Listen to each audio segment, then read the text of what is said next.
it from the bans.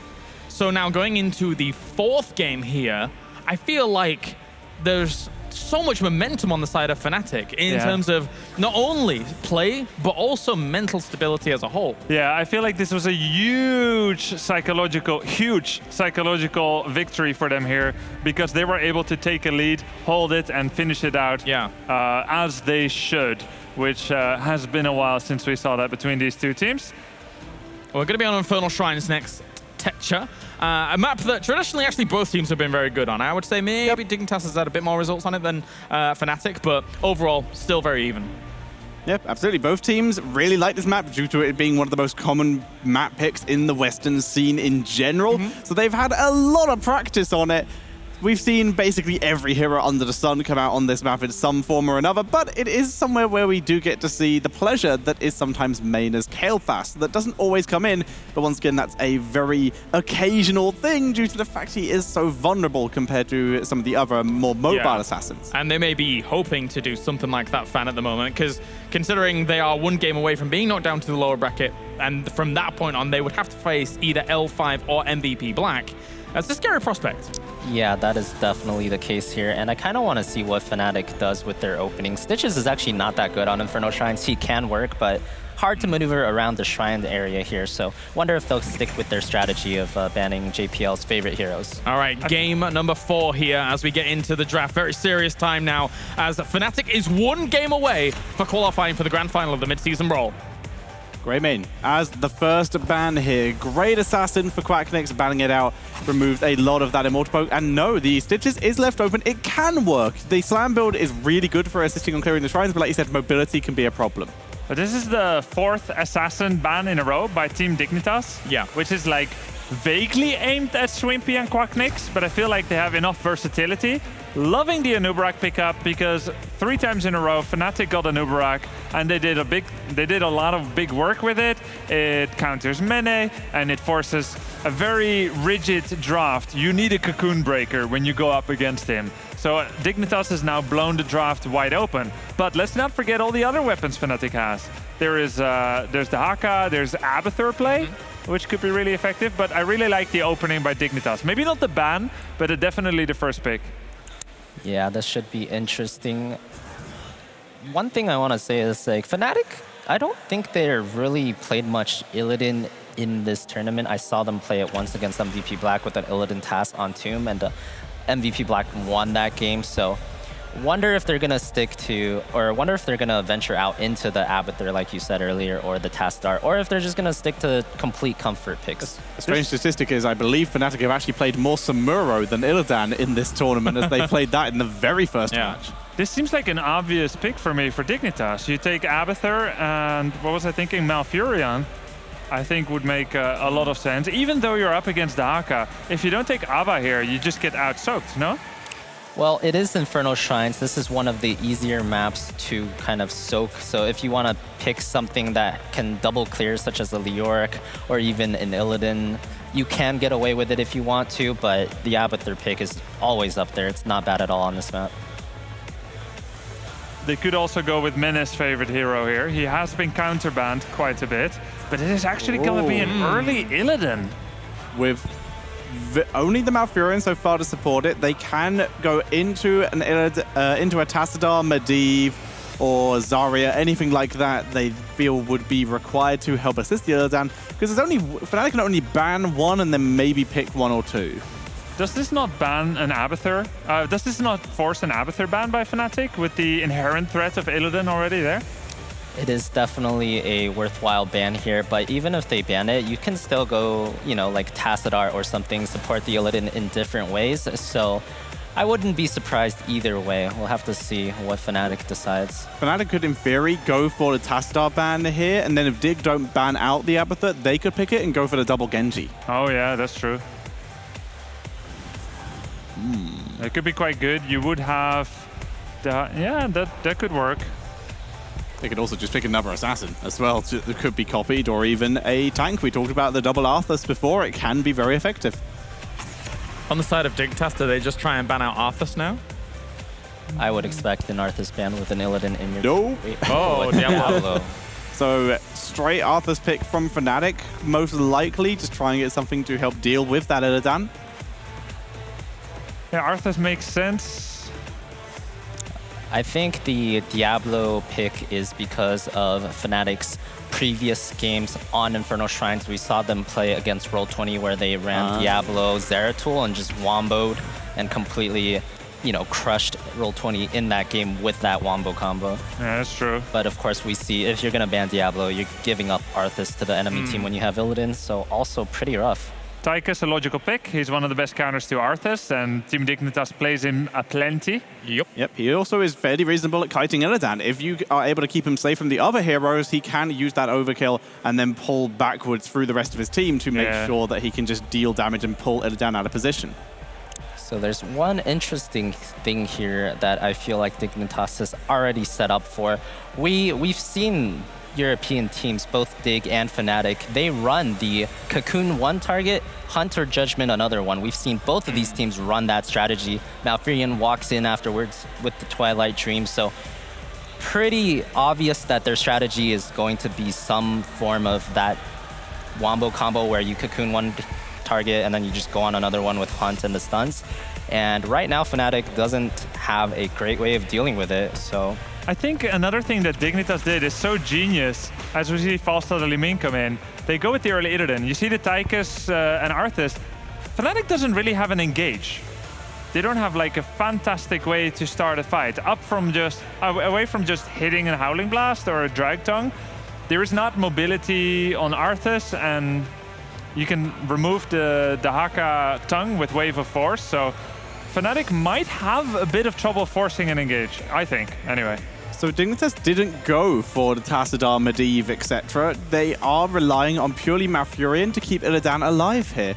This could imply that they might just need Metamorphosis to keep him alive, or that they're going to just attempt to blow someone up so quickly that they don't need that protection. That's probably the one. Could there be an alternate play here for Team Dignitas where they wait for Genji to try and threaten their backline, they cocoon him and they just ignore and go into the rest of the team? They react fast enough, yeah. I mean, it's definitely possible. It definitely also depends how Tychus plays it. If Tychus is in Odin, Cocoon on someone else is great. But if he's standing there, he can break it super fast. Karazim as the healer here. I really like Dignitas' draft here. I feel like they have good map control. Illidan to pair up against the Haka, but he can join with the Hunt. Yes. Anytime Genji overextends, he can get the Hunted. You just Cocoon Karazim. I think, in theory, if Dignitas doesn't lose on the map, they win every fight. And even if they don't win the fights and it's getting a bit sticky, they've got Gust to disengage. Yeah. Yeah, I really like Dignitas' draft here. I think it's the best one they have had yet from all four. What do we think about Fnatic's on the other side? Fnatic's is strong. If they can take the team fights their way, they have a good chance. If they're able to clear up the Cocoon quick enough, they have a good chance. And if they survive the burst, they have a good chance. Okay. But that's a lot of ifs, which can be a problem. All right, time for predictions, guys. Let's go. We're going to a game number 5. I'm giving it to Dignitas. Okay. Dignitas as well. And Fan. Yep, going with Dig with this one as well. All right, everyone Dig across the board. Let's see what chat thinks as well. As it's so close together between these two teams. But slight giving out there to the Swedish boys from Team Fnatic. Thank you very much, guys, as we do get ready for game number 4. Fnatic needs just one more map, and they put themselves in the grand final of the mid-season brawl as they go up against Team Dignitas. Are the analysts correct in their prediction and Dignitas taking us to game 5? We'll have to see, man. It is getting hot up in here. I even had to lose my jacket. It's been completely intense, these matches between these two teams, and we're going to a European staple here. Infernal Shrines on the far left, in the blue, hoping to tie up this series. JPL on a Nubrag, Zelia on Illidan, Bakery on Malfurion, Snitch on Falstad, Mane on Li Ming. This is Team Dignitas. And one game away from defeating Team Dignitas for the first time on LAN in a best of 5. With Schwimpy playing Genji, Wabi on Dahaka, Quacknix playing Tychus, Breeze on Arthas, and Smexy playing Karazim. They are Fnatic! Watching Fnatic try and pull off this upset here, go to that 3-1, earn the victory that they believe they can pull off is going to be quite the treat. How are they going to use this Tychus when they get to the mid-game fight? Here we are, a big fight already here. Wubby on the left side, and he falls. Dignitas comes out swinging. First blood for Team Dignitas. Feeling good in this. They need that momentum now that they are down all but the game that will give them or make them go down to the lower bracket. Very important here. Now we got to call out the Xaylia here on the Illidan. He has shown people how to play Illidan once again in the last couple of weeks. His play with the Hunt in particular against Genji players has been instrumental. I hope Fnatic watched the VODs there, because every time that a deflect was used in the past by a Genji, Illidan shows up with the Hunt and goes in for the kill. That will be a theme consistently as we head to that mid-game when level 10 hits. Yeah, it was so impressive to see Team Dignitas use that strategy versus MVP Black yesterday. And MVP Black could not adapt to that. It was so difficult for their Genji to be able to make sure that he stayed alive, because Xaylia was so patient with his abilities. And we know that Xaylia is always like that, no matter who he is with, as well, like when he plays his Zeratul, his Void Prisons. Yeah, exactly. Gotta agree with you. I mean, there is one element missing. The stitches with the JPL hooks was a part of that composition, but with the Nubrak being here, you still have the cocoon element, you have the lockdown, so in theory, they should be able to pull it off. Now, Fnatic on the right side, Smexy starts to go in for an engage. Bakery gets hit with a Howling Blast, and here's Wubby 2. Can he hit the tongue? He misses out on it as JPL goes for the last second juke. Still great flank from Breeze to net Fnatic their first kill of the game. Shrine activating in just a few seconds. Schwimpy under harassment from Xaylia, who's gonna dive back in, forcing Schwimpy to disengage. Xaylia did a really good job there of moving in for the engage, waiting for his invasion to come up, going back in so he could dive underneath the tower if he needed. But Quacknix being aware of where the Shrine is here, in the middle. They all move in right away and start clearing out. They want to be here, especially with Arthas being in that front line. Faster rotation to the Shrine from Fnatic. What do Dignitas decide to do? Are they going to give up the Shrine completely and try to push lanes?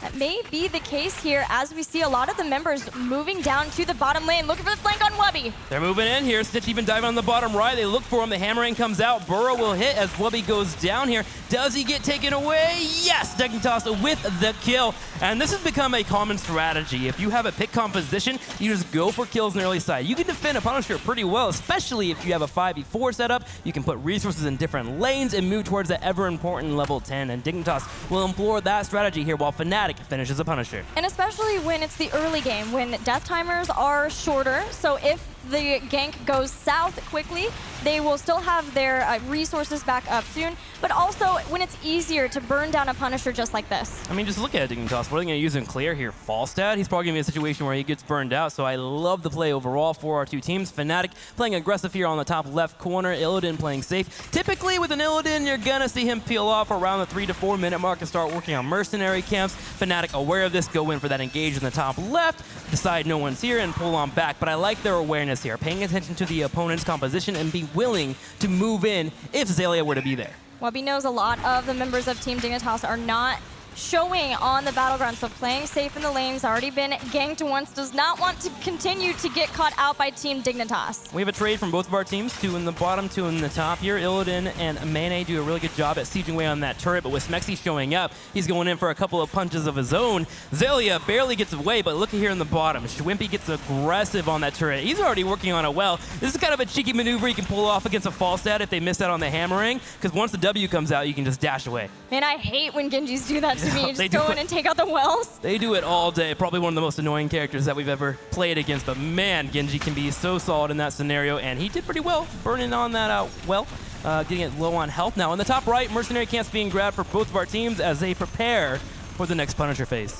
Team Dignitas has a slight experience advantage, also working on the bottom Khazra camp first.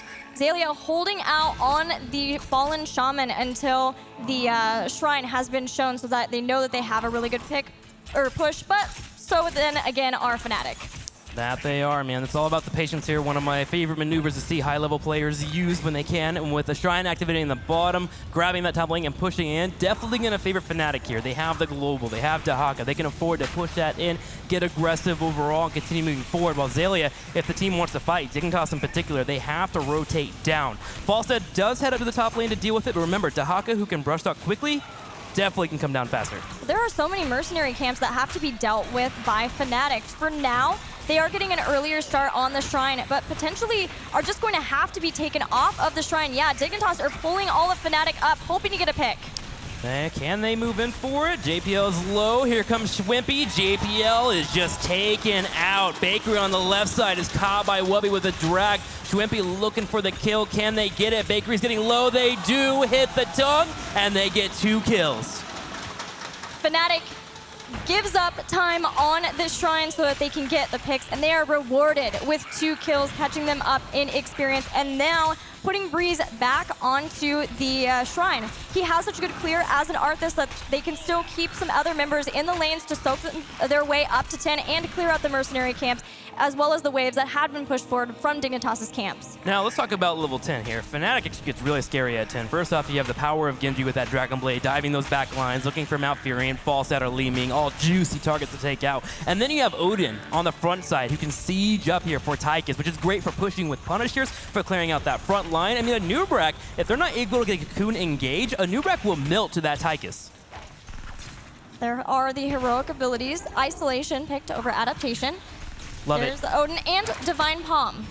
2 targets to hit with that Isolation, either Bakery with the heal, keeping Malfurion away from landing that Twilight Dream or even getting the proper heals off, and also Illidan. Illidan a little bit more tricky to connect with, but one that if you can land it on Illidan, he has a really hard time escaping away from the fight, can usually be burned down. So let's see how Fnatic handles this push here as they start moving in. Illidan in the middle, Falstad in the top. Dahaka willing to rotate in as Schwimpy moves forward. Both of those are globals, so it's important to remember that they can jump in, but so too can the Dahaka for Fnatic. Fnatic using this Punisher to take out their first 4 away from Team Dignitas. Dahaka handling both the middle and the top. We'll rotate down the deal with Illidan. Smexy on the side here moving in as well. The Isolation connects on Illidan. So does the drag. Wubby is a god. Actually ending that Isolation and hitting the drag and then allowing the Kirazim to come in. I am impressed. Twilight Dream though, and Schwimpy is in danger. Palm. Divine Palm! Smexy's a god too. He saves him here. Schwimpy will be able to get out. Fnatic playing lights out as we bow down to their skills.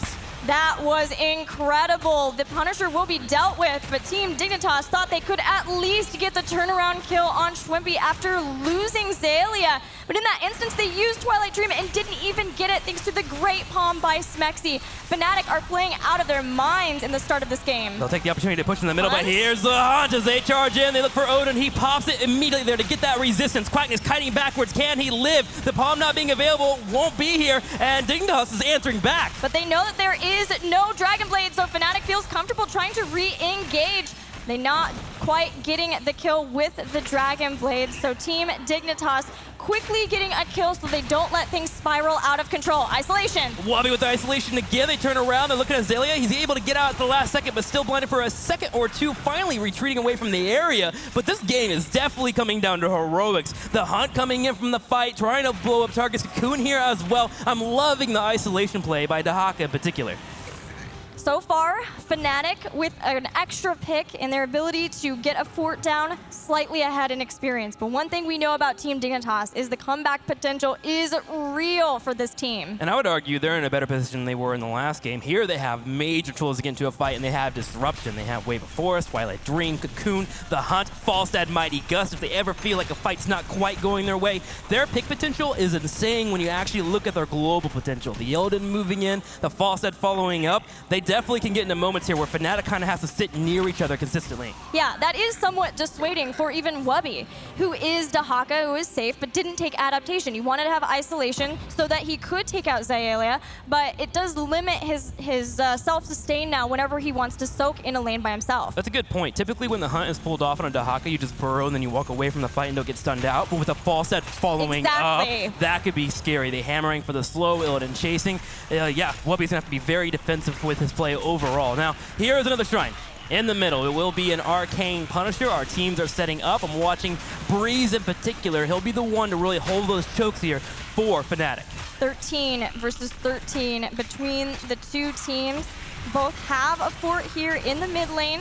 There is the stock up. Mene is the target. Wubby goes in, goes for a drag, but Manny will teleport out. Breeze gets out of the cocoon there as Wubby will deal with it, and Fnatic's already in a good spot here, running through that cocoon. On the same side of the top left, we had the isolation used, and we're going to have Dignitas fighting for the Punisher. They're moving in, and they're actually taking a nice tie here, 21-25. 21-25, but the hunt is down. They know that that'll be up quickly thanks to Betrayer's Thirst. Wubby goes in for a drag, catches nobody, but they did force Dignitas off the shrine. 36 and Rising are the skeletal defenders. This is the time for Dignitas to get into a fight, and they go for it. Hunt in on Smexy. So far, Palm not procced. But he gets out on the right side. Nice job there. Swimpy goes in, 1 kill. Looking at JPL. There's a second. Bakery here too. He's getting reset. Swimpy keeping up with the Genji here. Punisher now charging down the middle line, and they have an Odin for another 17 seconds. And they have an open fort to siege down. Fnatic will take advantage of that, even moving forward and on, and the crowd is getting hyped here for this game. Crowd getting excited here as Fnatic is looking to grab a 3-1 over Dignitas. Can they break the curse of Dignitas? Their kryptonite they've talked about for weeks on end. The Punisher moving forward. They're looking for keep walls here at the very least and some damage on the keep, but ending the game will be difficult, but they surely have a lead. That they do. Over a level lead, to be precise, over Team Dignitas in game number 4 of this best of 5. Fnatic have been able to withstand the hunt, all of the tactics so far, the globals of Team Dignitas. But Dignitas aren't too far behind. The biggest deal for them now is to make sure they can get 16. I love this interaction here from the Fnatic. I love the team that they moved into as they picked up many tools to deal with that hunt. Ooh, a setup here for Dignitas, and Schwimpy says, nah! Jumps right over them, dashes out. They can move in for the fort, though, and Dignitas is choosing to at least poke it down, but they have to be careful. With Fnatic grabbing the Mercs in the bottom right, there is a possibility they could rotate in, and Tychus is rotating into the middle. There's a deep flank from Breeze.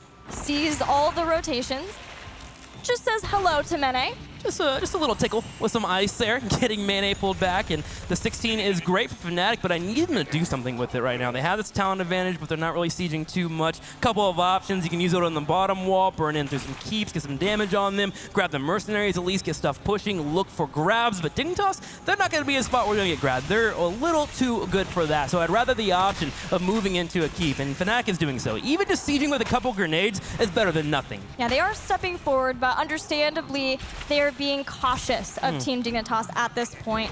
They see Illidan has been hanging out in the top lane, soaking. Fnatic using that 16 to at least take some towers down. Wherever the next shrine spawns, they'll be able to move back in a way to get directly to the shrine. So if they can take out towers, then there's less of an option for baiting the Punisher over and having a free clear of it. Yeah, totally. Fnatic really went for the aggressive option of the mini that we mentioned earlier for the 16 to 15. They went for a gank. Not paying off, though, with Falstad having that barrel roll, able to get away relatively well.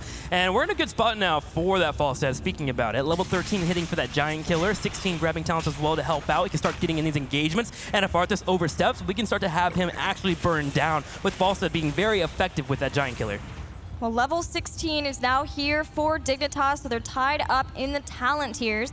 Shrine activating in top is nice for Dignitas too. That is the only lane where their fort remains. Fnatic grouping around the middle. Hoping to see someone maybe soaking a little bit too far. Maybe an Illidan would move over there before he rotates in with the hunt.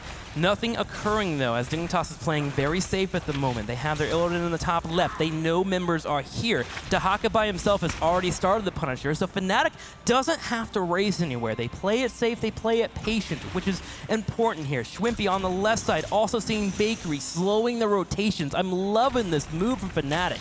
Yeah, they're playing that slowly, but Schwimpy now has been caught, has to use deflect. Not that one. Genji's blown up. Yes, the root into the Twilight Dream, Falstad hammering, and Genji falls. Fnatic playing patient until that moment, and Dignitas captures him, which allows Zelia to peel off and head to the top left and start working on the Punisher. Team Dignitas might be able to get another Punisher. They're keeping Illidan on the point. It was huge for Dignitas to get that pick. They may have found another one too. Breeze gets caught, pushed back by Wave of Force. Chooses to use Palm. They're going to be patient here. Look at it. And they get breeze killed Wow. off. Dignitas is doing it again. Fnatic starting to stagger deaths. We're getting that late game Dignitas where somehow they just level up and become that much better here. With 2 kills, they have totally opened up the map. Remember, they haven't lost a keep yet, so they're not under pressure at all. In fact, they're tied up with Fnatic. The punishment of Dignitas is unreal, even though Fnatic had such a nice flank and being able to slow rotations and let Webby just sit on the top shrine.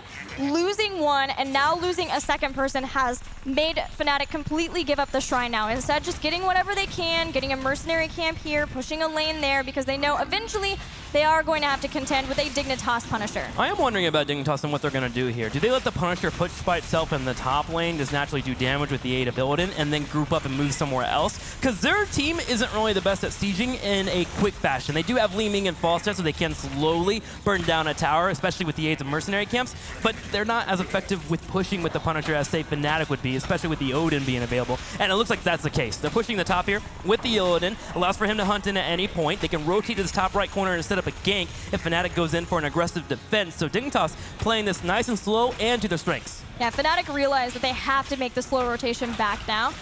They also were trying to get the bait before JPL broke down that small wall, but JPL was there hoping for a weaker target to be baited that Punisher to. But now Quacknix using Odin, trying to rush down this Punisher before the keep is forfeit. There are 2 members that I'm watching this fight, Zelia and Schwimpy, how they handle it. The keep falls, the first one of the game, and it's awarded to Dignitas. They grab the keep and they pull away. They take an experience lead at the same time. Dignitas really revving it up here in the late game, and Fnatic, they seem scared.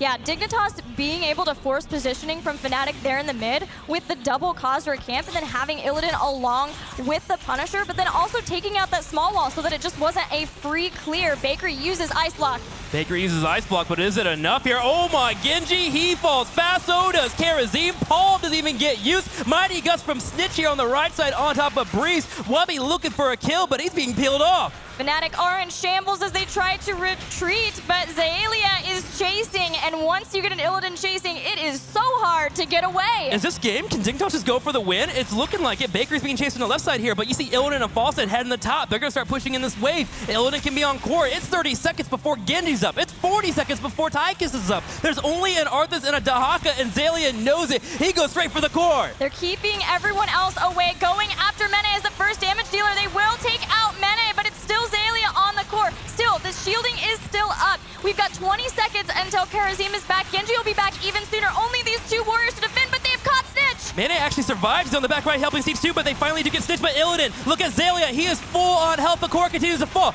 Genji up in 4 seconds. We're dropping down to 40% on the core. Down to 20. Genji just spawns, but it looks like it might be too late. Bakery falls. Zaelia gets the last strike, and that's going to be it here. Dignitas will tie up the series 2-2. Fnatic was in charge that entire game, but Team Dignitas always with the comeback mechanics, forcing those staggered deaths and then having Illidan on the core. It seemed like a miracle, but really it's just the beautiful, decisive decision-making from Team Dignitas.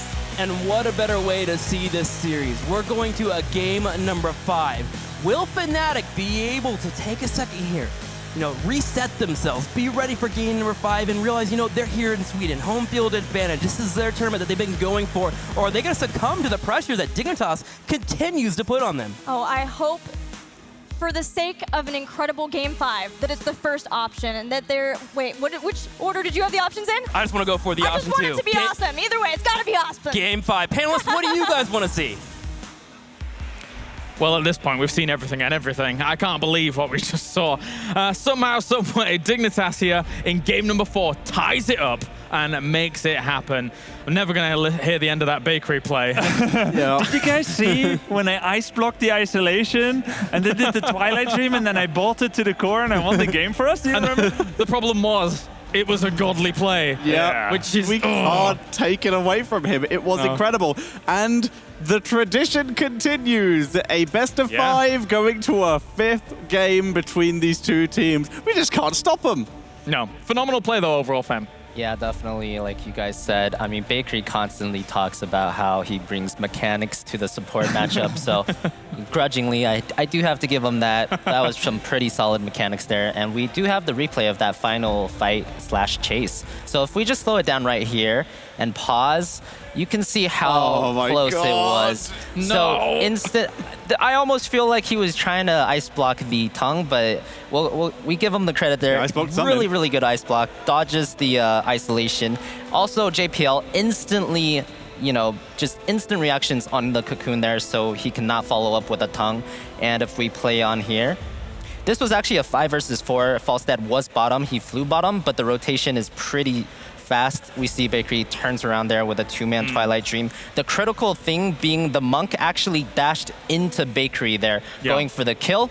That meant that the palm just was never used. He got silenced, and from there, that fight was just a complete disaster. The funny thing is, Bakery last microsecond ice blocked that isolation. Yes. Had he done it mid-flight, Genji would not have committed, Karazim would not have believed it or needed to follow up. So you could say that it was the exact perfect timing by Ice Block as well, if it wasn't like, I'll just turn it on. I mean, the thing is that Bakery has had very good Twilight Dream players in the past, but I feel like the meta that we're currently seeing gives them even more opportunity to do that, because they had an Uberak, that's a lot of the stuns taken away, or like the normal stuns that kind of just haphazardly cancel a Twilight Dream. But at the moment, there's not really many stuns or interrupts to actually deal with it. So it's almost always going through, and he's getting good value when he's using it. Yeah, definitely. I mean, even if the Arthas catches you, that does not stop you from landing the Dream. So really, it is only the isolation that can stop it. Now, I did think that Dignitas had the